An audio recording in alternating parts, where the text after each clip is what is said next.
Hello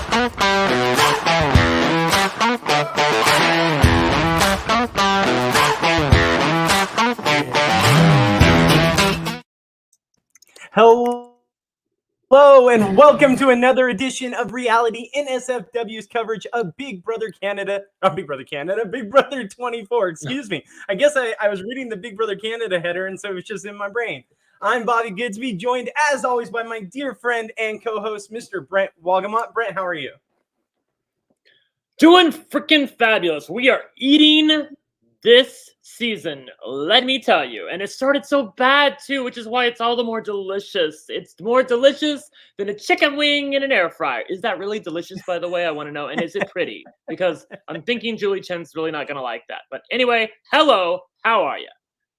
Oh, we are so glad to be here, guys. Alex, of course, is not with us tonight. Who cares? Bye. Going on.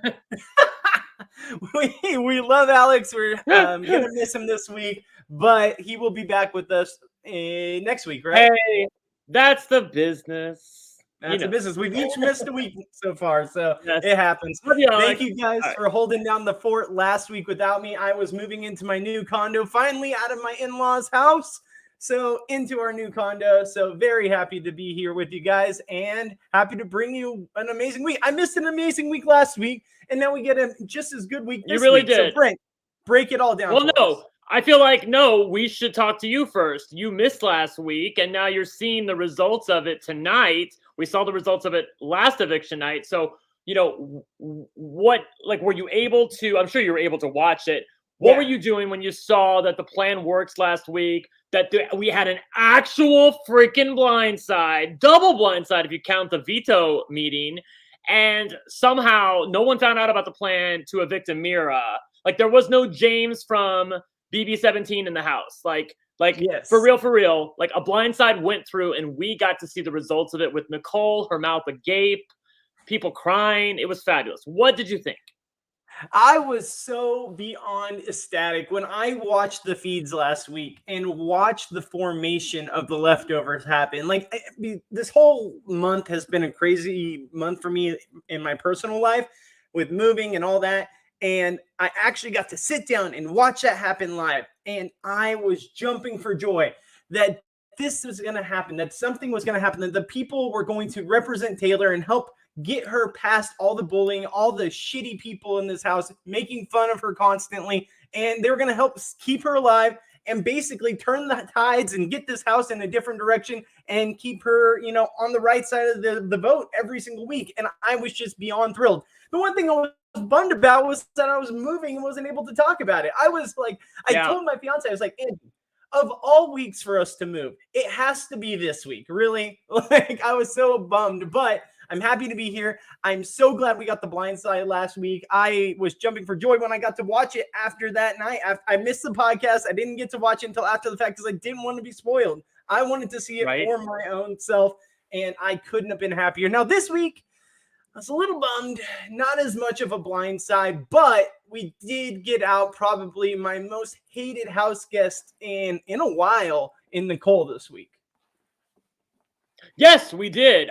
So I will say this, that I was very pleased with how this week went, especially the last 48 hours, because you know what?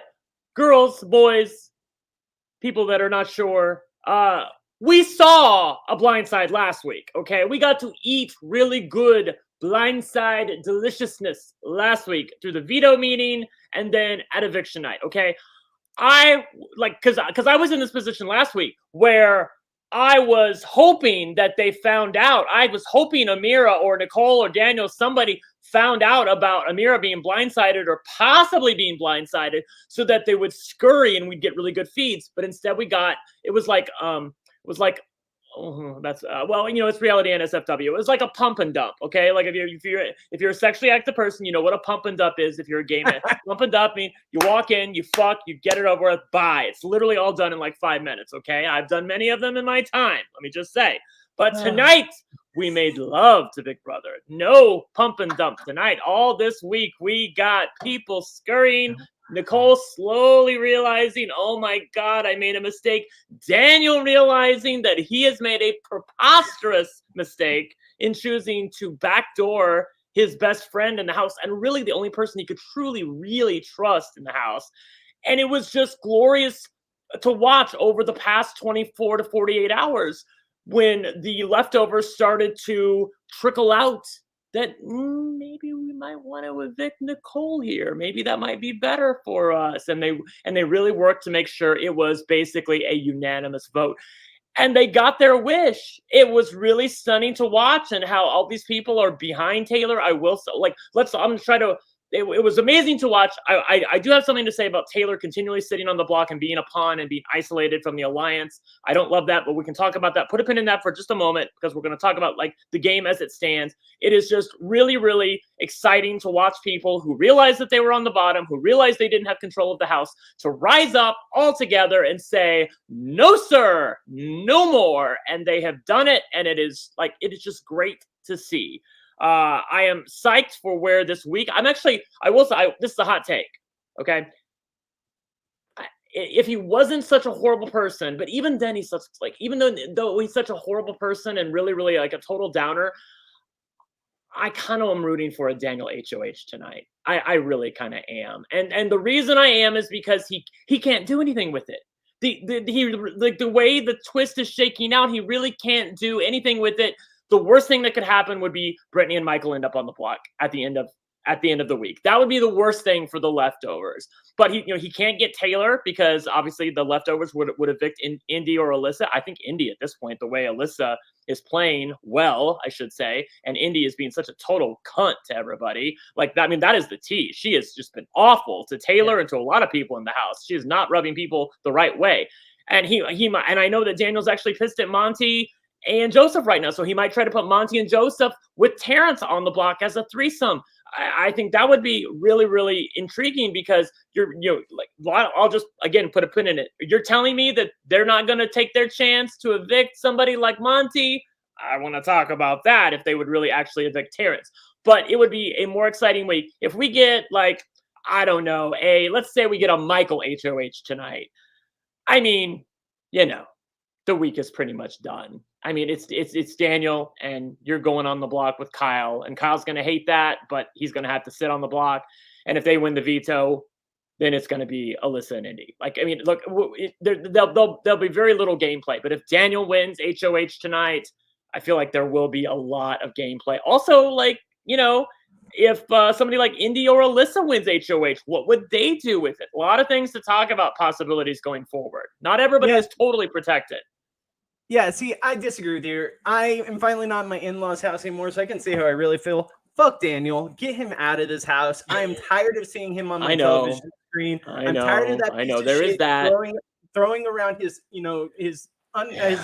bad biases and just terrible sense of opinion on things that are absolutely asinine and not worthy of being on my television screen. So I want his ass out of there. I understand what you're saying gameplay wise, but get that piece of shit out, and then let's move on and let's see something different. But no, for now, we got evil number 1 out of the house. Let's get evil number 2 out of the house, and then Jasmine's asking to leave here soon too. But besides that, I get what you're saying. I totally understand from you. Okay. All good. We can disagree on this one. Yeah, from a gameplay perspective, I think it's best for Daniel to stay in the house. From a audience viewing perspective, from a moral perspective, of course, I want Elvis to leave the building. Hi, Daiquiri. I stole that from you, and I'm keeping it. But yes, for real, I'm with you on both points. But I really don't think there's a bad outcome for this HOH, because either the leftovers get control and Daniel's probably going home, which will be fantastic, and he will try to stay. Or did you see how bitter he was at the end of the episode? That was the best part of the episode. I was drinking. I was just drinking those tears. I mean, there were no tears, but I was drinking them anyway. Like, it was just glorious to watch. But for real, there's no bad outcome, because if leftovers win, we know what's going to happen. If Indy, Alyssa, Jasmine, or Daniel wins HOH, that's going to be very, very interesting. to try to keep their target away. The leftovers are going to try to bend that target away from Brittany and Michael. Daniel has been saying that Michael's going to win the game. Like Daniel has been absolutely like slaughtering Michael's chances of winning the game by saying that Michael is going to win the game. I don't know if you saw him earlier today, but Daniel was going around telling everybody that Michael was going to win the game. And if he was a juror, he would vote for him to win, which of course, I'm sure Michael is absolutely saying to himself, shut the fuck up already. Because Michael's not the cause of his problems. He's really not. I mean, Michael had no power in this game until the leftovers came into being. So, like, Daniel, aim your little dick elsewhere and try to shoot at somebody else. But not my boy Michael and not Brittany. Brittany, I'm kind of, again, stream of consciousness, Brent. This is how I podcast. Brittany has really improved as a player. She's not as chatty as she used to be. She's not as loose-lipped. Loose-lips sink ships, Brittany, and she seems to realize that. She's not sharing quite as much of her information with everybody else. I think she got in the house the first week or so, was so excited to play, was so excited to try to fit in. She blabbed a lot, but as time has gone on, I have grown to trust her. Out of everybody who is a possible, somebody to take Taylor forward in the game, I would put Brittany as like a close number 2 to Joseph. Like she's really shining into a good possibility if you're a Taylor fan, as I am. Anyway, but tonight was just, it was stunning to watch because everything, like the way this week happened, just to back up, the Alliance finally talked Kyle into leaving the nominations the same, which was intriguing to watch. I was certain that he would somehow convince them to use the veto and save his showmans, no-mans, whatever the hell they are. But he really didn't push back too hard. He was willing to leave the nominations the same and blindside Alyssa, which would have been great to watch. But then his bestie buddy, and if I never have to see a bestie after this week ever again, I'll be so excited about it. But his bestie buddy, Daniel, like they totally misread the situation. I will say this, for Nicole constantly said 2 things to us at home. Number 1, she's 41 years old. Number 2, she's a cop, okay? She knows when people are lying, okay? The thing about Monty, Nicole, he was lying to you. You were correct in sensing that, but he wasn't lying to you about you staying off the block. He was lying to you about the fact that there was something else going on that he didn't want to tell you and he couldn't tell you about, that being the leftovers. So, like, it's just comical the way this happened. Like, they're literally trying to throw them a lifeline saying, no. Like, I think Nicole might be in danger. And Daniel, being the super fan, is like overthinking it. And by the way, I'm going to revoke his super fan card because earlier today, he said that Nicole Franzel won Big Brother by winning a battle back. Like, he totally combined Nicole Franzel's seasons by saying that she won the battle back and won the game in the same season. I'm like, girl, that's not how it happened. Anyway, but so he's not really a super fan. But God damn it, he was trying to put 2 and 2 together. He thought that Monty was trying to play him. And Monty is trying to play him, but not about what you think he was trying to play you about. And the fact that Daniel used the veto to save Kyle's showmans, to put Kyle in a more advantageous position in the game, and yet weaken his own position in the game was just glorious. I don't know how to say it other than that. I loved how bitter Daniel was tonight after the episode. Everything we got to see, that was the raw Big Brother that we loved. That was something that wasn't scripted. It's not some diary room session that he has to say how pissed off he is. No, he was actually pissed off, mad, just absolutely furious at the pace of this game, and that already writing himself off as someone who's going to go home next. And I mean, I would love that, Daniel, but let's go back a couple weeks to Daniel week 1 trying to get out Michael. Says he could be the only super fan. Doesn't work. Then he tries to go after Taylor. Says can't stand her. She's not good for his mental health. Boom. Doesn't get her out either. Now, here we are. Oh, we're going to definitely save Nicole, and they're not going to even see it coming. You got to be smarter than this. People aren't going to see this. We're going to totally slip by and totally pull one fast one on them. Nicole goes home. This guy has to go down as one of the most delusional, horrible players and just a terrible all-around person when it comes to treating people with the utmost respect. I want him out of there. I'm done. You're a terrible game player. There's nothing about you that's redeemable except for maybe your Elvis routine on a Tuesday night when there's nothing else to do. So thank you. Bye-bye. Yep. I totally co-sign that. I will retweet that clip. That is glorious to listen to. I think you have the right take on Daniel. So let's also back up and let's go over the plan. Not too far back. Let's go up like just a couple days to their decision. Nicole and Daniel both were on board for this. Remember, Nicole was happy to go on the block to use the veto. Okay, let's review, class. They just got blindsided by the House in the eviction vote. Didn't know what the hell happened. How did that happen? Who caused that? What was the impetus for that switch to happen? Never really got the answer on that. And before that, they were blindsided by Turner not putting Nicole and Taylor on the block. Instead, he put Amira and Terrence on the block.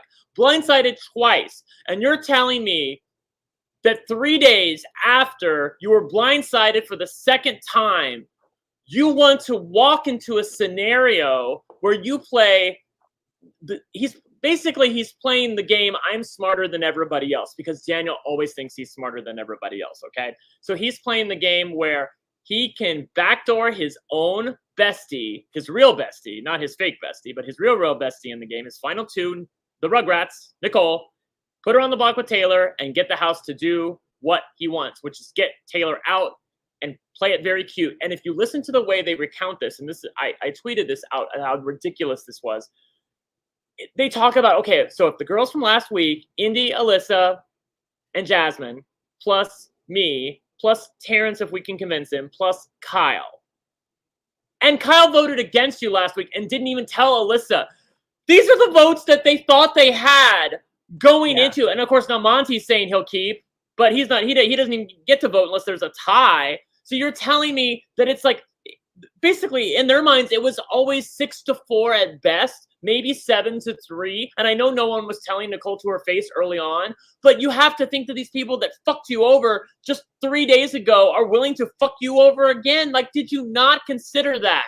It was just boggling to me that they were willing to, like, if I was in their position and I had a best, like a best friend, I'm gonna stop saying bestie because it's confusing with the literal besties in the house. But like, if I had a best friend in the house that I was ride or die with, come rain or come shine.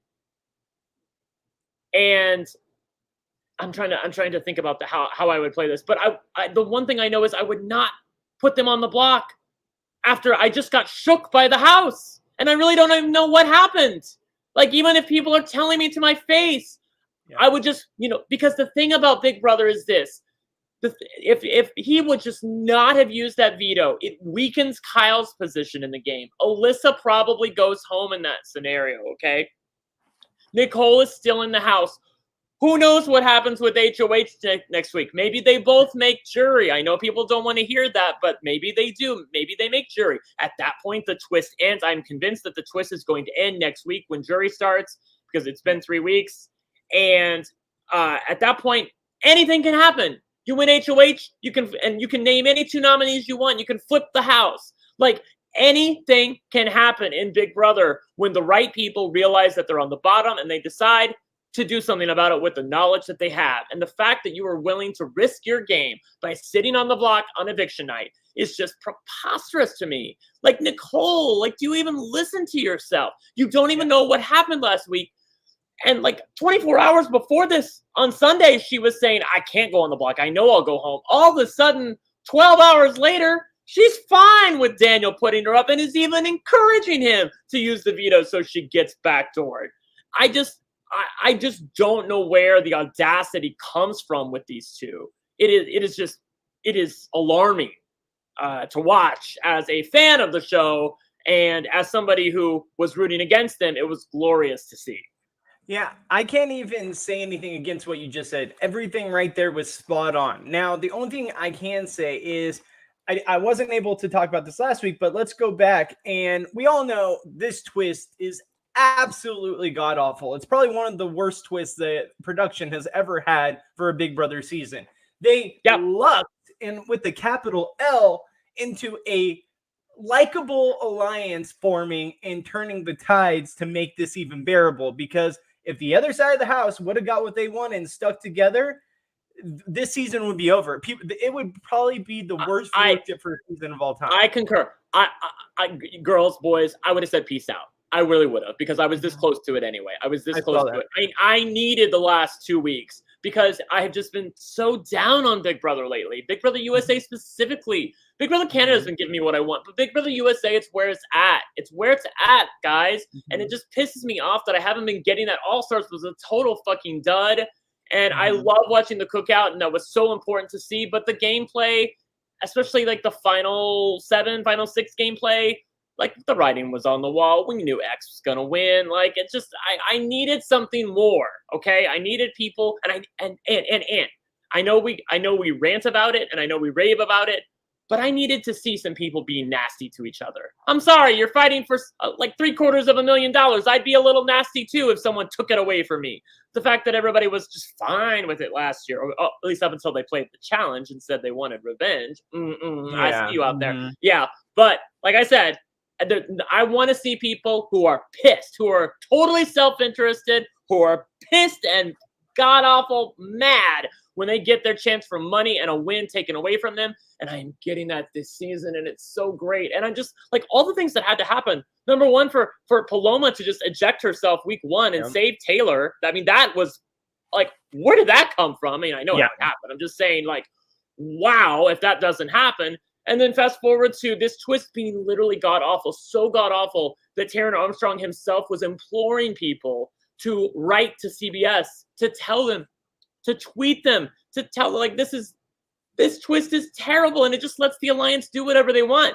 But all of a sudden, I don't hear anybody complaining about the twist anymore, because we're totally getting what we want, and all of our favorites are totally insulated because post-pack evaporated, the leftovers rose up, and now we're eating well. So there you go. This is what happens when you get too many recruits in a house. Now, I'm not saying it wouldn't be this way with superfans if you had a whole house full of superfans. We don't know, because Big Brother US refuses to show us that. But we've seen what happens with Big Brother Canada and what superfans can do in the house. When you just get a house full of recruits, pump them full of Big Brother 16 and put them in there and say, hey, have at it. It's not going to create good TV. Honestly, I think at this point, we just need to restructure the entire tool set. We need to go take out the production team. Let's start over. Let's get some fresh faces in there who have some fresh ideas and maybe a sense to try to salvage a show that many millions and millions of people love and value, and spend their whole summers waiting to watch the episodes. And instead, you give us these bunch of these recruits that are terrible human beings that don't realize that they're being watched 24/7, so their bad biases come out on screen, and just try to feed us that this is a great summer show, family show for people to watch with their kids. Absolutely not. This is getting ridiculous. It's turning into a mockery. And thank God we had Big Brother Canada. Shit, we almost lost Big Brother Canada a couple of years ago because they didn't want to keep it on the screens, but us, the fans, begged for it back. And guess what? The company listened, and they gave it to us, and they gave us what we wanted to see. And now you've got someone like Arissa Cox who actually listens to the fans and throws out her opinions, and she has some kind of say and says, here, this is what you guys want. This is what you get. And then look what we got last season. We got a Big Brother Canada season that is one for the record books, one of the best seasons of all time in any Big Brother season ever. And then you go and we go, okay, well, we're going to get Big Brother US. This is the cream of the crop. Here we go. And this is the shit over and over and over again. It's like a bad relationship. It's like you keep saying, yeah, he's bad for me. I know he's bad for me, but I just think he really has a heart of gold in there somewhere. And you go back to him and you go back to him, and it's the same shit over and over and over again. You keep going back expecting a different result, and you don't get it. That's what this feels like. And I'm tired of it. I think that CBS really needs to look themselves in the mirror. Survivor's doing great. Big Brother Canada is doing great, but Big Brother US is really suffering when we see this year in and year out with just the same boring gameplay, same recruit bullshit, and honestly, the same horrible biases that come into this house because they don't know what the hell game they're playing. So, with that being said, I just think they need a change. I concur. So let me say this. I understand that they have to recruit in order to diversify the cast. Maybe that is necessary some of the time. But I don't know how it is that Big Brother Canada is in the same boat. They have held themselves to the highest standard currently held by any of these reality shows, where they're saying at least 50% of our cast is going to be BIPOC. Black, Indigenous, or person of color. That is what they want, okay? But Canada is such a smaller place than the United States of America, and somehow Arissa Cox and everybody don't have any trouble coming up with an entire cast of 14 to 16 people with definitely over 50% BIPOC, and yet the gameplay was ecstatic last season. It was really, really phenomenal. Very few duds in the house, okay? People that are fans of the show. I don't know how it is. You have a pool that is this big. I'm sorry, I'm using my hands and where you can't see me, but I do it all the time. Absolutely massive in the United States, and you can't find 16 people with a diverse cast who really know the game and want to play it like we want it played. I'm boggled. I really am. I just don't understand why that is. I don't know if you saw Terrence, who's basically like, Terrence is not a terrible human being. Terrence is a follower. He's following wherever the power is in the house. So if you hear Terrence say something bad about Taylor, even though she's shown him no reason to distrust him, it's because he's a follower. If he thinks the people are evicting Taylor, he's gonna say, I think we should evict Taylor. I've seen very few times have I seen him disagree with the people in the room. In fact, I don't think he ever has. Not that that's a good way to play Big Brother, but you can argue against it, maybe take another look at something. But he just like he retweets the same tired list of things we've heard about Taylor when he's talking to Indy or Alyssa. But then when he talks to Monty or Joseph, he says other things. So he's not somebody I want to be held up as a standard, but he did say on the feeds about 4 or 5 days ago, and the feeds cut it off right when he said this. He said, so if there are so many people who want to play this game, why are you all recruiting all of these people? Like, I was like, that's what he said on the feeds. And they literally cut the cord right when he said that. And I'm sure he got a talking to by production. But yeah, like if so many people want to play, why are you recruiting all these people? I don't understand. Yeah. Anyway. It's insane. It's absolutely crazy to me. But hey, we'll move on from that. Another thing I want to talk about, and I told people in the comments on our very first week when we were breaking down the cast, I was hard on a couple of people, and one mainly in particular. Yes, we were. We were hard on people. I still think what he did in the Mr. Beast situation was wrong. And who knows, the whole sister thing, yeah, that was information we were getting, but who knows, it could have been her. It's when you're hearing one side of the conversation, you don't know. I only motivated my feelings by what I saw in the Mr. Beast situation, and I didn't like it. Having said that, I didn't get to say, I told everyone in the comments that if I want to recant something and make up for it, I will. What he said in that Renom situation last week, where he took or didn't put Taylor up and said, the bullying is now that he's the youngest in the house and that he shouldn't be the one stepping up to do this, but he is, and that he's not perfect. Honestly, I was at a loss for words. He said everything that I think us as a community wanted to say, but can't say because we're not in the house. And also just something that we want them to say in the house, but we never get. Like, this is someone playing a game and standing up for what's right and actually doing a very good job of the way he said it and really displayed it in the house. And I have to say, I'm very impressed with that. Like, I don't think he's the best player in the world. I don't think he might not even be the best human in the world, but he'd admit that too.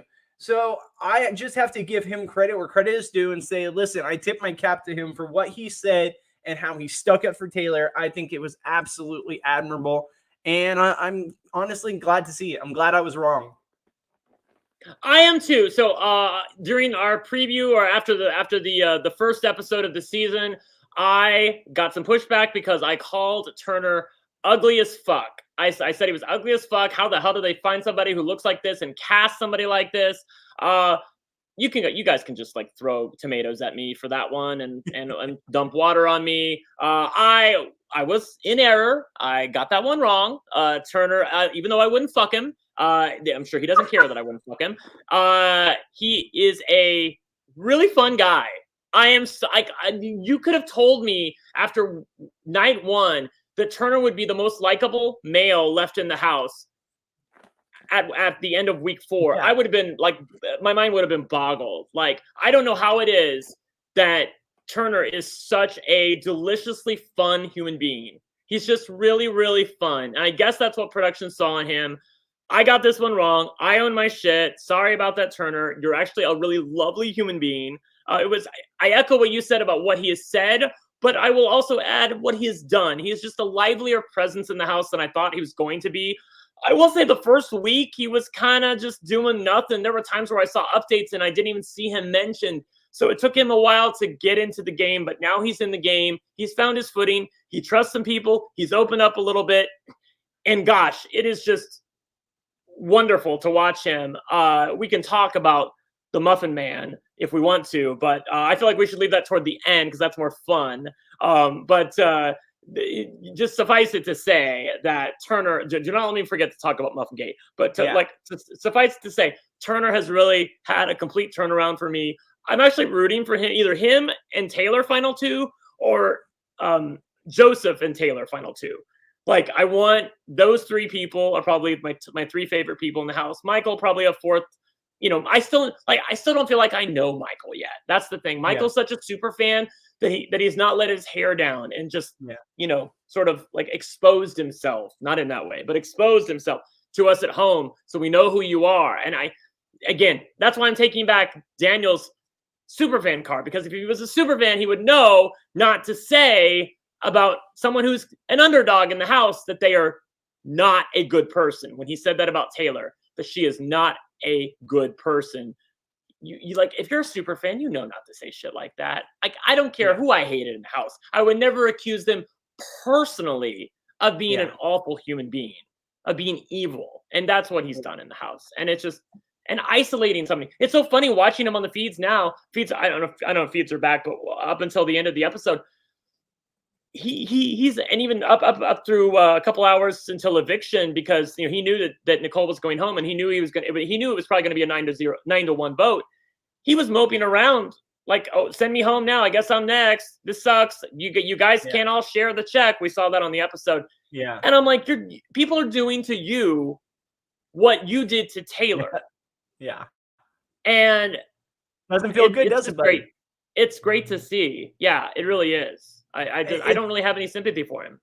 No, and as no one should. Like, I just love, you know, there's always that point in the season where we just wanted to turn around and let the person that's being the shittiest to other people, or the shittiest person in the house, eat crow and just really get the tables turned against them.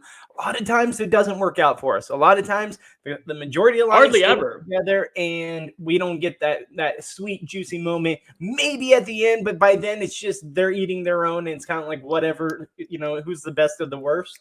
We got that this season. That's what I love about this. Like, I was so worried. That this season was going to suck, that we're going to go down that hole that we're used to. But thank God for the leftovers, and that they were able to turn this around. And guess what, buddy? Give you a piece of your own medicine. By now, you have to eat the humble pie and realize, oh, shit, your shit don't stink, and you're probably going to be going home.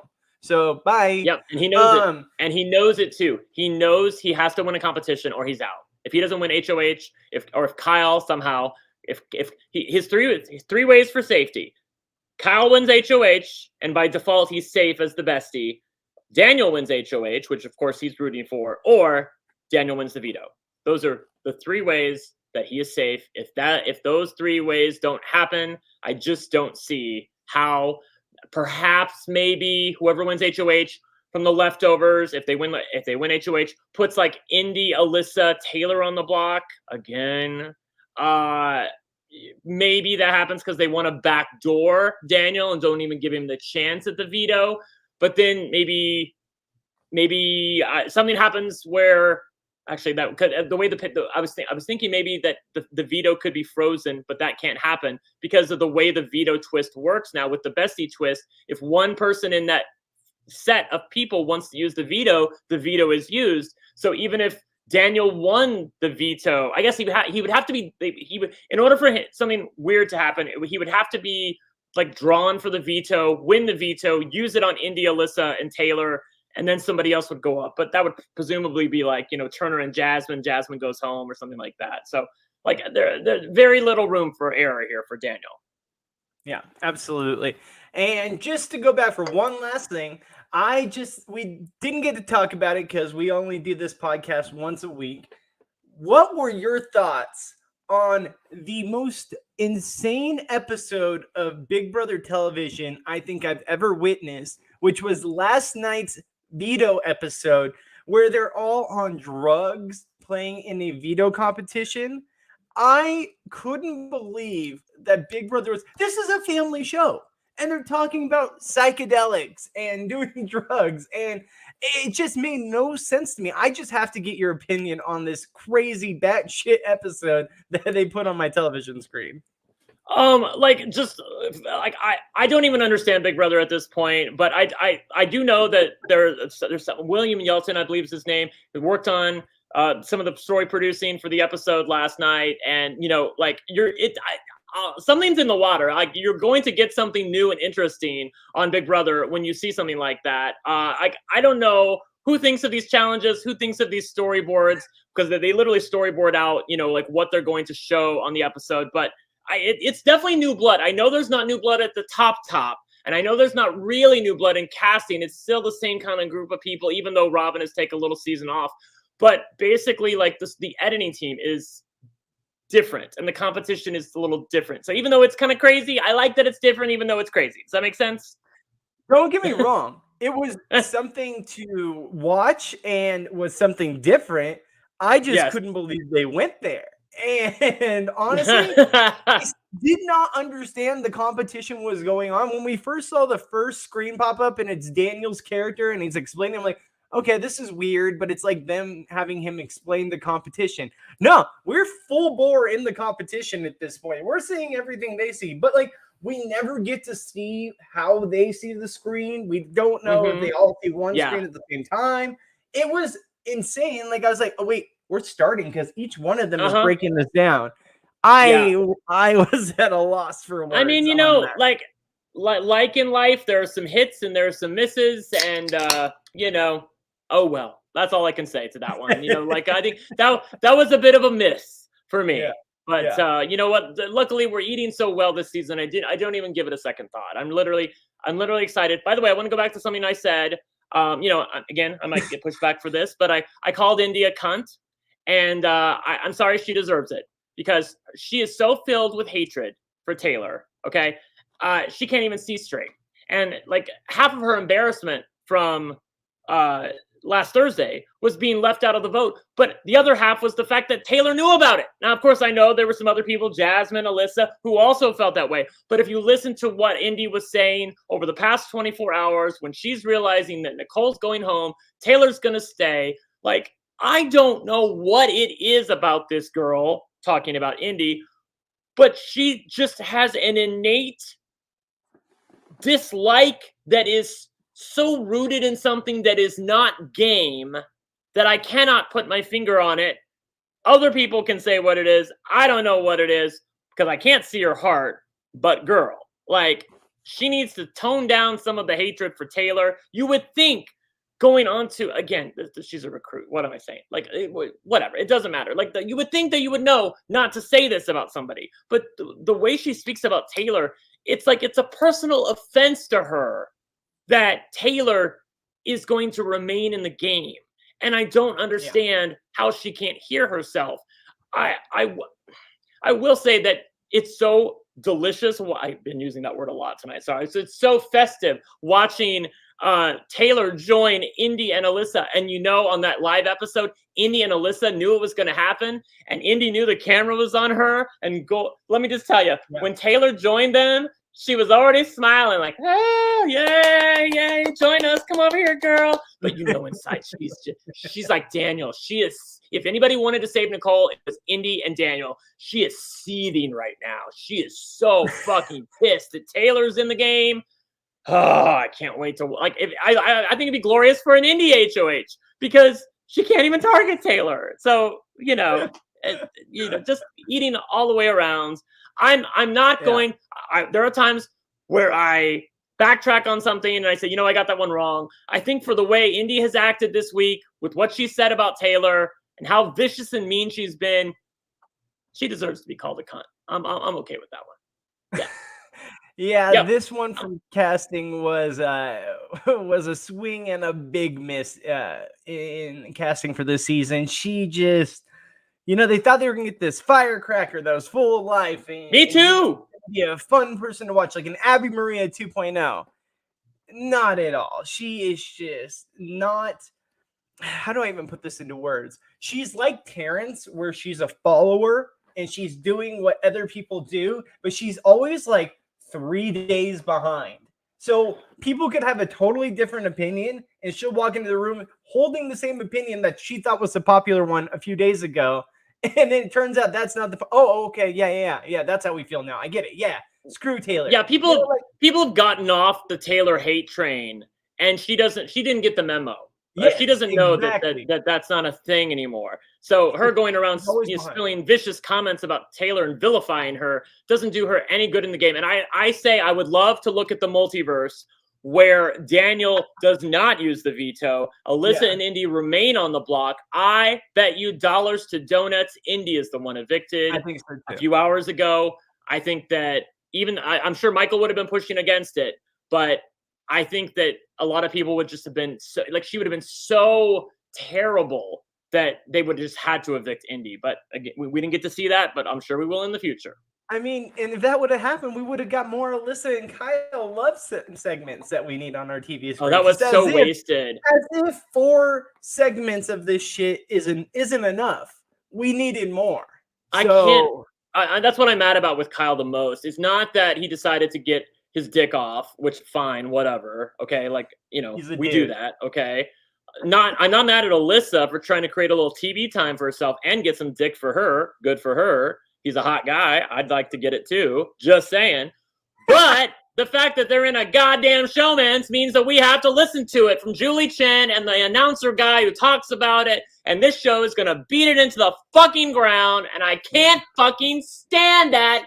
I thought we were in the clear. No showmances. Kyle said no showmances.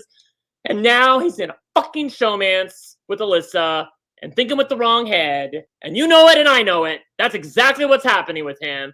I saw Rockstar, of all people. Rockstar, God bless her. I love her. Queen, love her. I'm just saying, of all people, I love that she was going in on Kyle like this. She said, Kyle just needs to go in the fucking shower, release some tension, and get his fucking other head back in the game. And that's exactly what he needed to do. But unfortunately, that's not the head that's running the game right now. I will just say, thank God that head was not in control of the vote tonight, because he might have done exactly what Alyssa wanted him to do. We got a little lucky in that, for those of you who do not watch the feeds, Nicole really lit into Alyssa earlier today. So there was no chance that Alyssa was going to vote to save Nicole. Yeah. So we had that vote locked down. But still, if they were better players, I feel like I would have been more worried about Kyle and his vote.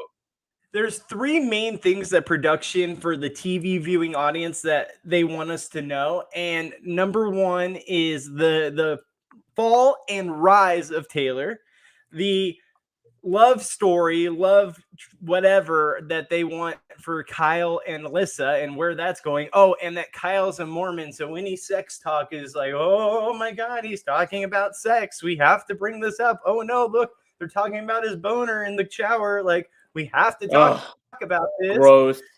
Once again, I can talk about his boner, but the show cannot. Okay. Yeah.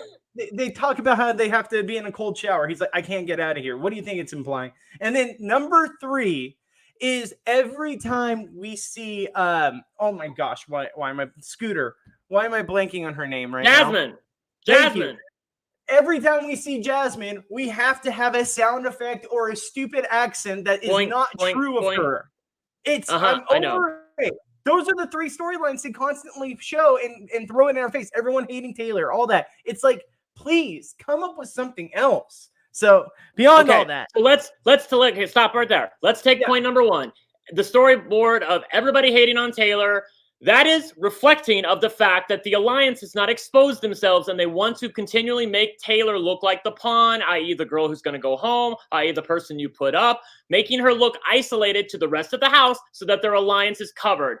However, that is taking its toll on Taylor. You saw it in the diary room. I have to say, at the end of the episode last night and then at the beginning of the episode tonight, watching Taylor cry in the diary room about the fact that she was totally blindsided, didn't know that this was coming, didn't know that Daniel was going to use the veto. Are you reading something amazing that I'm missing? Sorry, I'm looking at you going, like, looking really hard at the comments, like, what am I missing in the comments? No, but I was just trying to find the comment earlier. Okay, no worries. I saw you, like, I'm like, whoa, I missed a comment about something spicy. But anyway, yes, man, like, Taylor being isolated has been part of their strategy for the leftovers. Okay.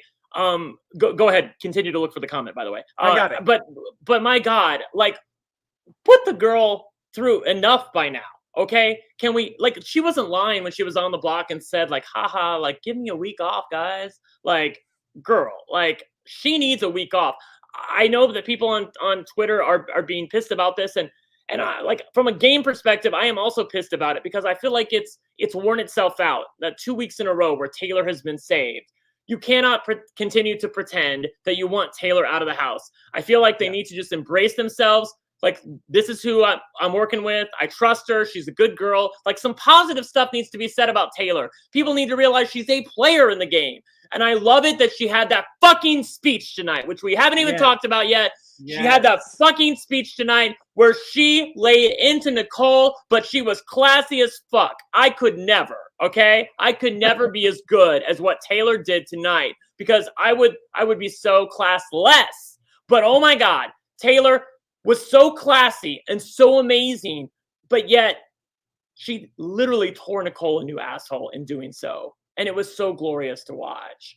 I don't know how you marry that much niceties with brutality, but Taylor did that in her eviction speech, and it was so amazing to watch. Mwah! Chef's kiss.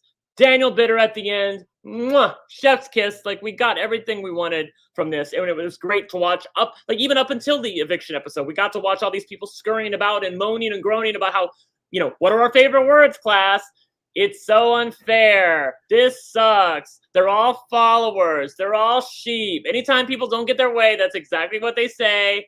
This is so unfair. They're all followers. That's exactly what they say. And then Daniel's thing about you can't all share the check. Like, I think I've heard those words like 1,000 times from other people. Like, bitch, just because they're not playing your game doesn't mean that they're going to fucking try to split the check, okay? Like, seriously. Like, save that fucking bullshit. But for real, I am tired of Taylor being the pawn. I am tired of Taylor having to specifically isolate herself for the benefit of other people's games. I'm actually, if I'm not rooting for a Daniel HOH tonight because you think he's a horrible person and he is a horrible person, then you know what? I want a Taylor HOH tonight. That's what I want. I need my girl to take some power in this fucking game and do what the fuck she wants to do. That's what I want. And I want some people to leave her the fuck alone and treat her like a player in the game and not just a token to be moved around the board. That is what I want for Taylor. So that's number one. What was number two again? The showmance. Look, I'm not going to hate on Kyle. It's actually good for his game to have a little bit of a showmance with Alyssa. It gives him options. That's what other people don't have in the game right now, is options, okay? I'm not hating on Kyle for trying to keep Alyssa. I'm hating on him from a perspective of wanting to create a side alliance that might include Alyssa, that also has Brittany and Michael, that also has Turner. And oh, by the way, who doesn't it have? It doesn't have Monty. It doesn't have Joseph. And it doesn't have Taylor, because he says that those three people are explosive. What do those three people have in common? They're all people of color, class. And he says Taylor is explosive. Okay, now look, those of you out there, I know we have people from all across the spectrum watching this podcast. I will just say this, that there are times when I'm reading Twitter and I think people go overboard with classifying some people as evil, other people as angels. Look, I think everybody's a little bit in between, okay? Not everybody's all good. Not everybody's all bad, okay? Yeah. But, oh, my gosh, yeah. The way that some people have said things about Kyle was really unfair until he exposed himself subconsciously as, at best, microaggressive and at worst, racist. I'm sorry. I don't know how to not say it. I'm trying to give him the benefit of the doubt, but I'm looking at what he's saying. And he wants an alliance of Brittany and Michael, Turner, Alyssa, and himself. And he's leaving out the three people of color in his working alliance that he has right now in Monty, Joseph, and Taylor. Yeah. Class, you tell me, what the fuck? Accusing Taylor of being an explosive person? Even Joseph and Monty, where the fuck did that come from? How are they explosive other than being black or not white? I don't know. Sounds racist to me. Anyway, moving on. What was the third thing you said? I forget. Oh, was it Jasmine and the boink, boink, boink? Whatever. That one's okay. I mean, Big Brother's gonna Big Brother. And so, like, when Jasmine's hopping around on one goddamn leg, they're gonna give her the boink, boink, boink, boink, boink, like a goddamn pogo stick. Fine, whatever. I don't need shots of her dragging her ass up the stairs, ass backwards. Like, that was whatever. I am laughing at the fact that Big Brother, if you don't know this, because some people don't watch the feeds, Big Brother took away her scooter. They literally took it away because they want her to start walking. They do not want another Christmas on their hands. They want her to start walking. And yes, I'm like, when they took it away, I was very, very excited about that because she's bitter. She's like, and then the funny part is there was something that happened earlier. I think it was earlier today when there was some food. And remember, she's been a have-not, but now she can eat all of a sudden because the have-nots were over for this week. They cooked some food and she ran to that food. And Monty was like, even the thought of food heals you, girl. The thought of food healed you. Yes, it was glorious. So there, I've addressed all 3 points. Hope you're happy. Okay. I guess for me, it's just all things Jasmine. I just can't stand this girl. Like, she just drives me absolutely crazy. But she's okay. She just drives me crazy. I have warmed to her a little bit after Muffin Gate. She's been a little more fun. I haven't heard as much really spilling out of her mouth. Like, I heard her in the diary room on Wednesday. Sorry, it was Sunday. Taylor? Where she was talking. Yeah, she was talking about Taylor knew before me. Like, whatever. Anyway. Moving on. Sorry. I'm hoping that something happens with Jasmine. I do hope that Daniel somehow survives this week because then I think we can get Jasmine out of the house because Turner says he's willing to go up as a pawn. I don't like that because he's so likable. But if Turner goes up as a pawn with Jasmine, I'm hoping everybody can realize that if they don't get rid of Jasmine now, you're going to be sitting next to her in the final 6, the final 5, the final 4. You're going to be sitting next to her and they will evict you over her because she can't compete. Get her out now.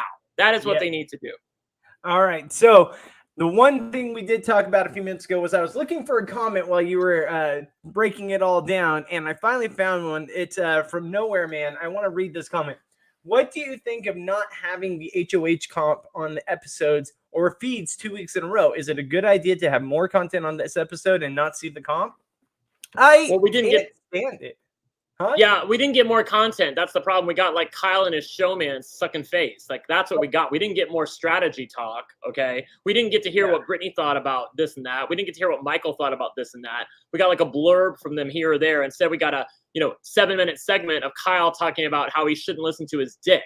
Like, that's literally what we got, okay? So, no, I'm not in favor of this. But honestly, kids, this is the price we pay for not having some other twist in the game. Like, we have the Festy Bestie twist because production can't help themselves, but also they like a competition on Sunday. They like a competition on Sunday, a competition on Wednesday, and a vote on Thursday. That's the way Big Brother likes things. They actually don't like having the HOH crowned at the end of Thursday night's episode, even though that's what we all want.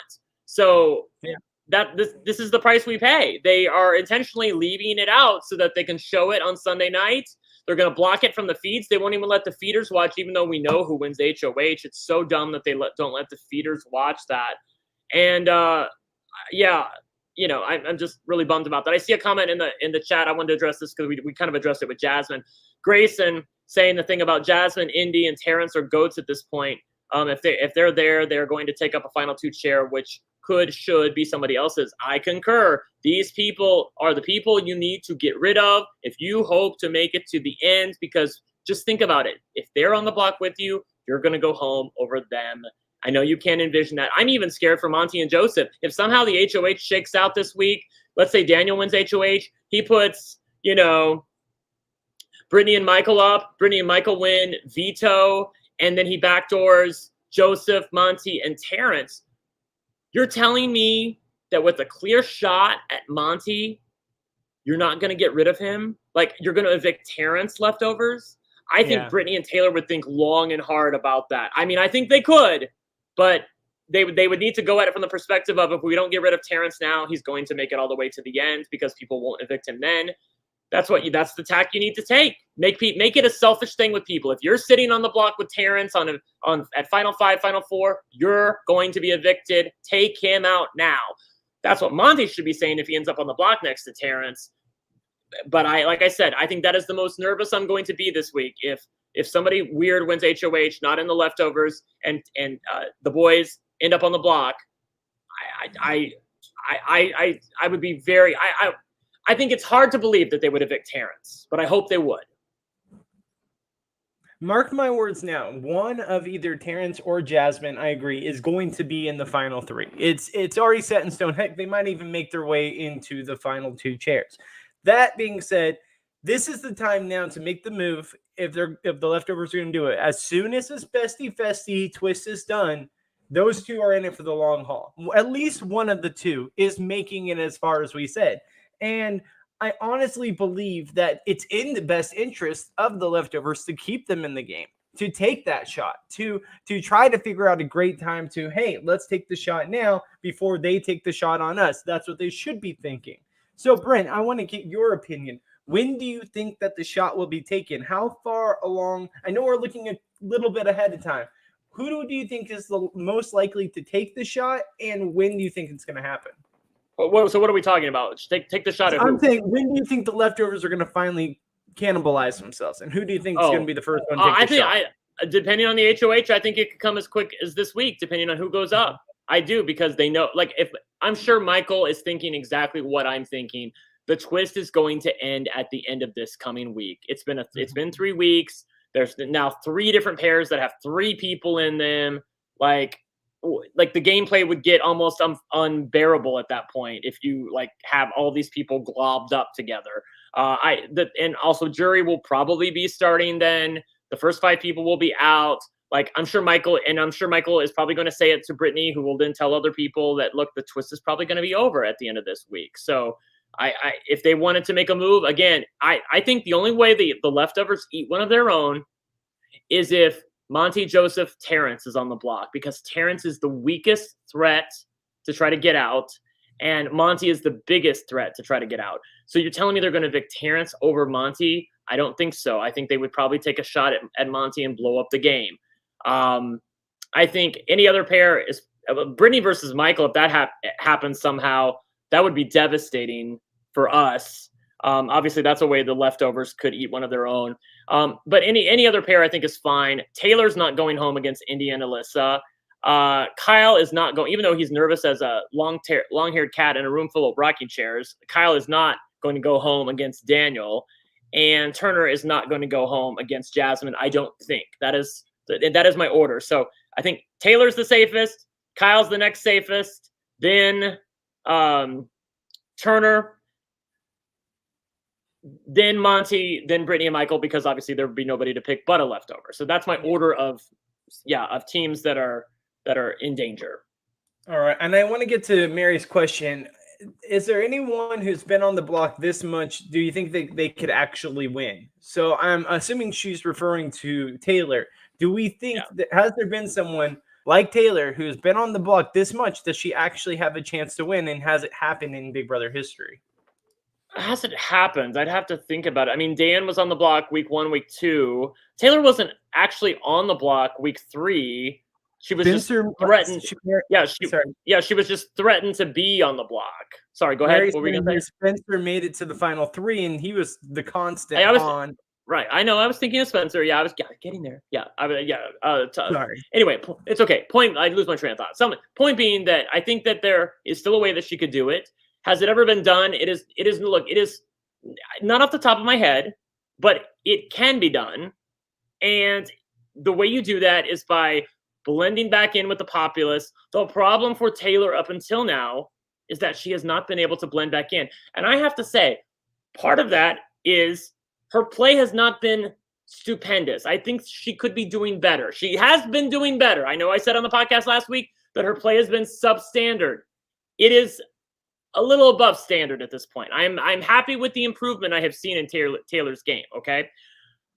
I still think it can be better. But the reason she's not able to blend back in with some of these girls, some of this house, honestly, it is good old-fashioned jealousy.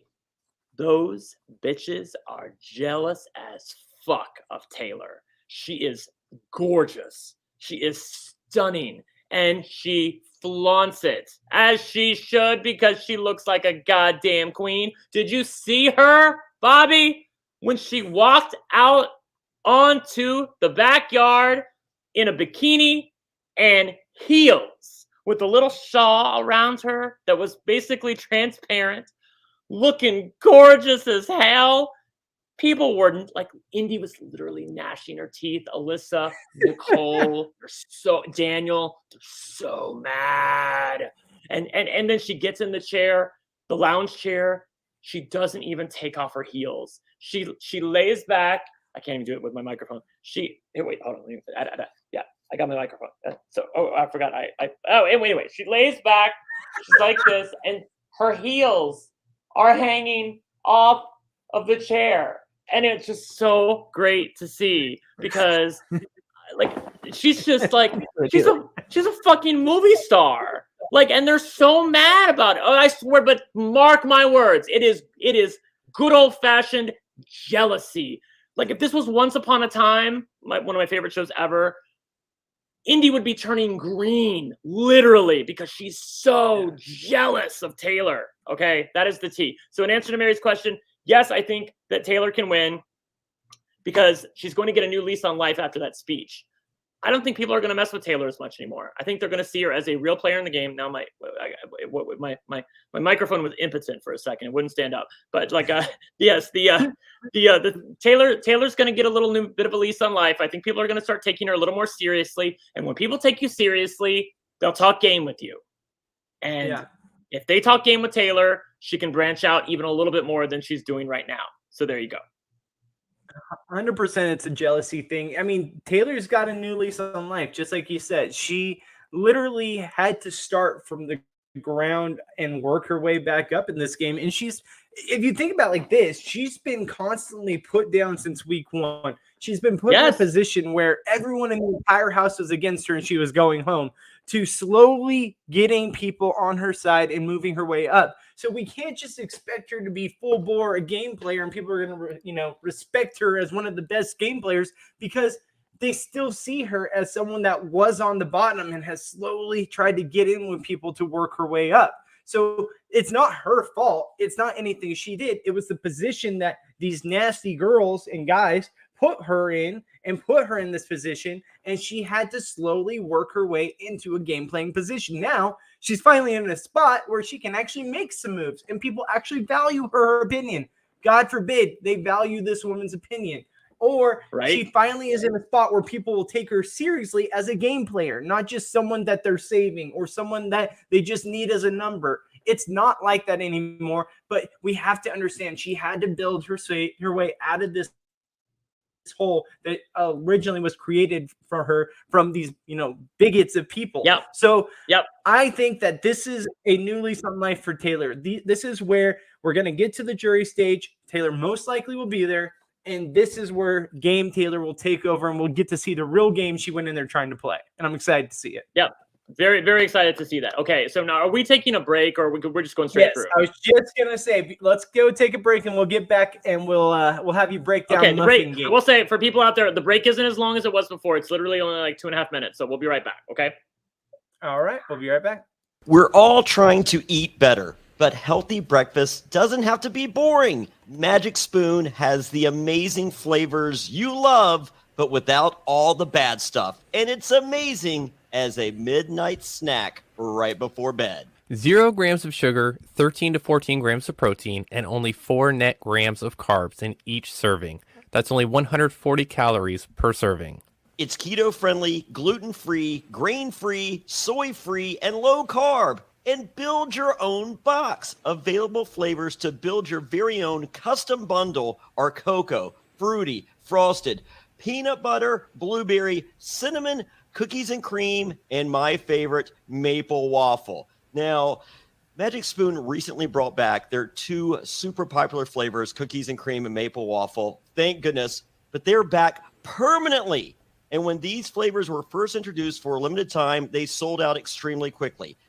Now, I'm here to let you know you can get them again or try them for the first time. Why? Because they're delicious and indulgent. Johnny, Magic Spoon has so many great flavors that I really enjoy, and even my kids enjoy them. We have the cocoa, fruity frosted, peanut butter. All these are really great combinations. They enjoy waking up in the morning and getting some Magic Spoon right off to start their day great before they head off to school. I think everybody listening should give Magic Spoon a try, or if you've tried them already, it's time to reorder. Let's get you some more Magic Spoon and get your day started right. Hey, when I finish a podcast late at night, the first thing I'm thinking is not sleep. It's let me grab a delicious bowl of Magic Spoon before I go to bed. So go to magicspoon.com/survivor to grab a custom bundle of cereal and try it today. And be sure to use our promo code survivor at checkout to save $5 off your order. And Magic Spoon is so confident in their product, it's backed with a 100% happiness guarantee. So if you don't like it for any reason, they'll refund your money, no questions asked. Remember to get your next delicious bowl of guilt-free cereal at magicspoon.com/survivor and use the code SURVIVOR to save $5 off. Thank you, Magic Spoon, for sponsoring this podcast. Thanks for sticking with us through the ad break. Don't forget, for more exclusive Reality NSFW content, visit adfree.nsfw.com. This episode of Reality NSFW is sponsored by Blue Chew. Say it with us, Blue Chew. Blue Chew is making waves and bringing more confidence to the bedroom by offering chewable tablets that can help men get stronger and longer-lasting erections. That's right, we're giving away super hard dicks. Blue Chew is a unique online service that delivers the same active ingredients as Viagra and Cialis, but in chewable form and at a fraction of the cost. Blue Chew's tablets help men achieve harder, stronger erections to combat all forms of ED. Blue Chew is an online prescription service, so no visits to the doctor offices, no awkward conversations, and no waiting in line at the pharmacy. And it ships right to your door in a discreet package. The process is simple. Sign up at BlueChew.com, consult with one of their licensed medical providers, and once you're approved, you'll receive your prescription within days. And the best part, it's all done online. Blue Chew's licensed medical providers work with you to find the right ingredient and strength for your prescription. Don't like swallowing pills? No problem here. Blue Chew's sildenafil and tadalafil tablets are chewable.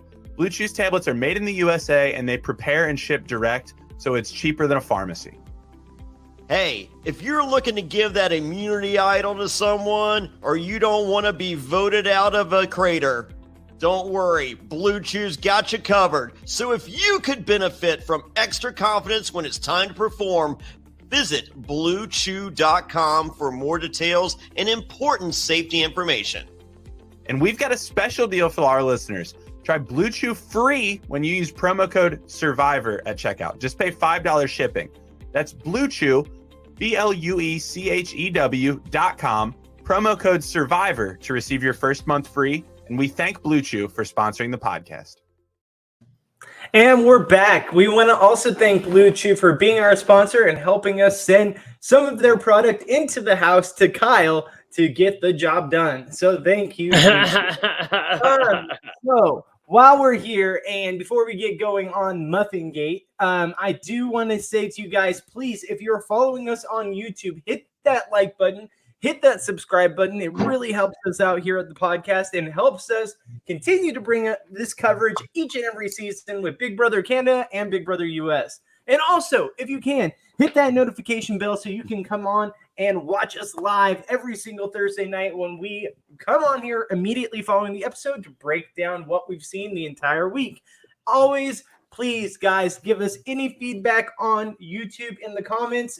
Keep it nice, and we will gladly use that to be better on the podcast. So anything you guys say and do, we appreciate. All right, guys, so let's continue going. Brent, you wanted to bring us some Muffin Gate situation. You tell us So what's let me just say, so this was fantastic to watch, and I think that the reason that we all loved it as social media magnets, or whoever we are on social media, the reason we all loved it on Twitter in the first place was because it was somebody doing something that was hilarious that they didn't intend to make hilarious. Does that make sense? So James, I always bring this up, from Big Brother 17, would always like jump out of trash cans to scare people because he thought it would make the episode and make great TV.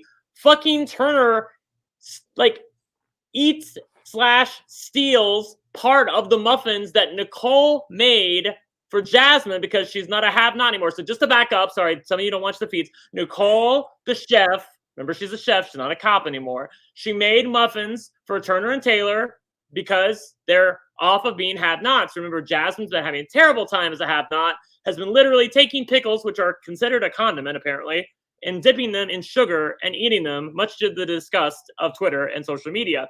So Nicole made muffins for both of them, I believe. I believe she made muffins for both of them. If I'm getting part of this wrong, please tell me. But because this happened during the middle of the night and I wasn't watching the goddamn feeds and I wasn't about to go watch the whole goddamn thing again. I saw clips on Twitter and that is what I'm looking at. But anyway, Jasmine had some muffins, okay? There were 2 of them left in the bag. And all of a sudden, she goes to the bathroom. She goes to the DR. And when she comes back, half of one of the muffins has been eaten. And not only that, the funniest thing is that they literally only ate half the muffin. They left the other half for her. So they took off half of the muffin, they put half of it back in the bag, and they ate the other half along with the remaining muffin that was in said bag. Okay.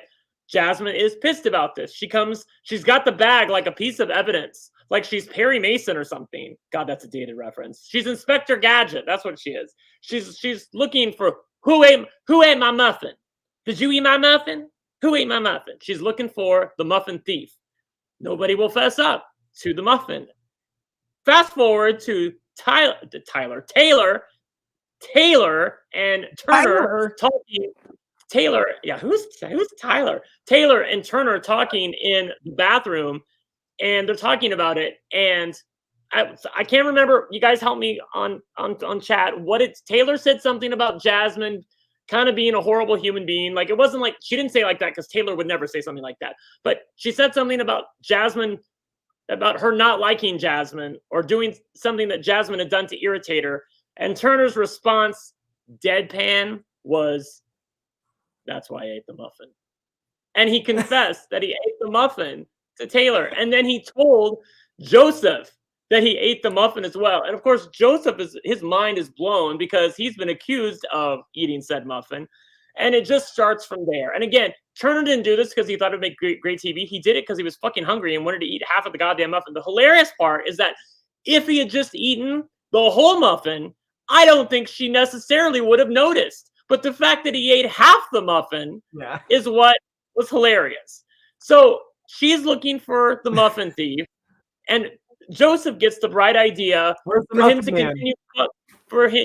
to continue fucking with her, and for him to be the muffin man, and for him to, when she's not looking again, to go back to the muffin and eat it. Now, I can't remember if Joseph told him to just eat part of it again, or if he told him to just eat the muffin, and Turner thought of this on his own.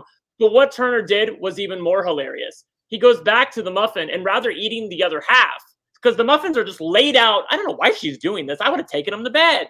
She lays out the muffins on the kitchen table in the Ziploc bag, and she's asleep. And Turner is up, and he goes over to the muffins, and he says, "Let me see what we're working with here." And he stared at him for like a minute and a half. That was the hilarious part. He just stared at him like, what should I do? Like, should I do this? And then he looks at the camera, and the camera slowly turns over and is pointed at the muffin. So like the diary room is trying to tell him, dude, eat the fucking muffin. Like, I don't know.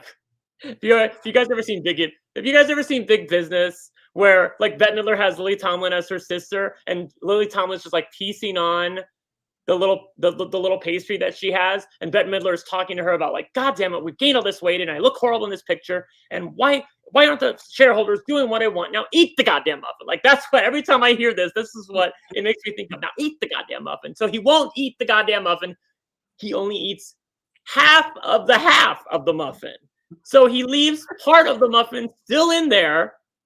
And again, she's left too fun. So then Joseph notices when she wakes up that part of the muffin has been eaten again, and he goes to find Jasmine, and this just starts a cacophony of events where Jasmine is trying to find the Muffin Man, and Turner's not fessing up to her, but other people know it's Turner, and they're not telling her because they're having as much fun as we are.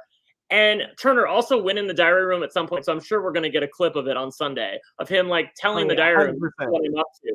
And it was just really wholesome and really great to see. And honestly, I think of all the things I've seen, this is what turned me around on Turner, because he's just so much fun. And he, like, his delivery of the, that's why I ate the muffin. Like, it was so deadpan and so like dead serious, but so hilarious at the same time. I've never, like, again, if you had told me that he's the most liked man in the house, I would have been telling you that you're full of crap, but he is by far the most liked man of all the men left in the house. Kyle has gone from the Kyle who was home on January 6th to the Kyle who was attending January 6th with friends. Like, Twitter is not happy with him right now. Monty, ever since all the Taylor bashing in the first and second week, we have been iffy on Monty at best, to put it politely. Yes, Michael again he has not warmed up to social media because he won't let us know who he is. He's keeping all of that inside, so people don't know much about him. I'd say Joseph is a close second, but Turner is just so lovable. Like, the things he does are just so wholesome and so real, and we can relate to them.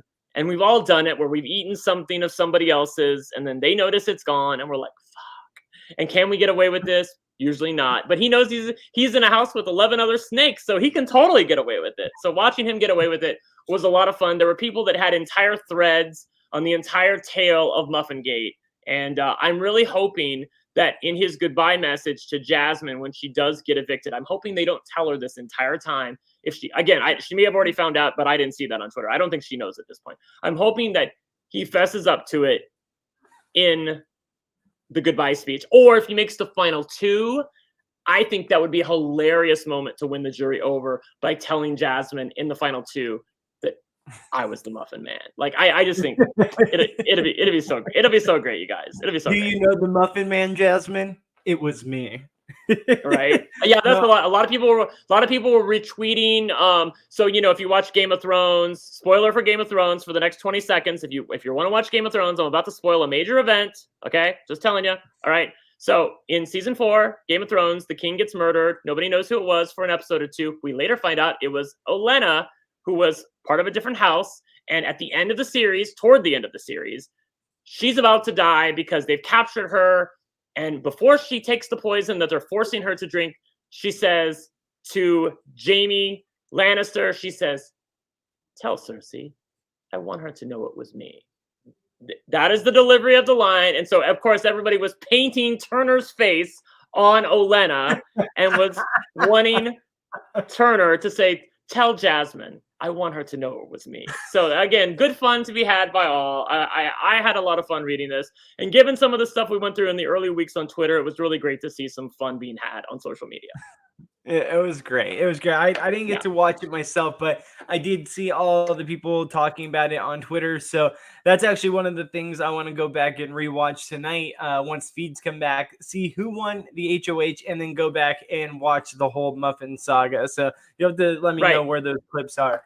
Right. Now, to be clear, now there's something that brings up in the chat. I can't remember who did. Stacy did. The fact that so Joseph wants to tell because he's the one who's kind of getting blamed for it, and he tried to tell Jasmine, which I thought was so hilarious.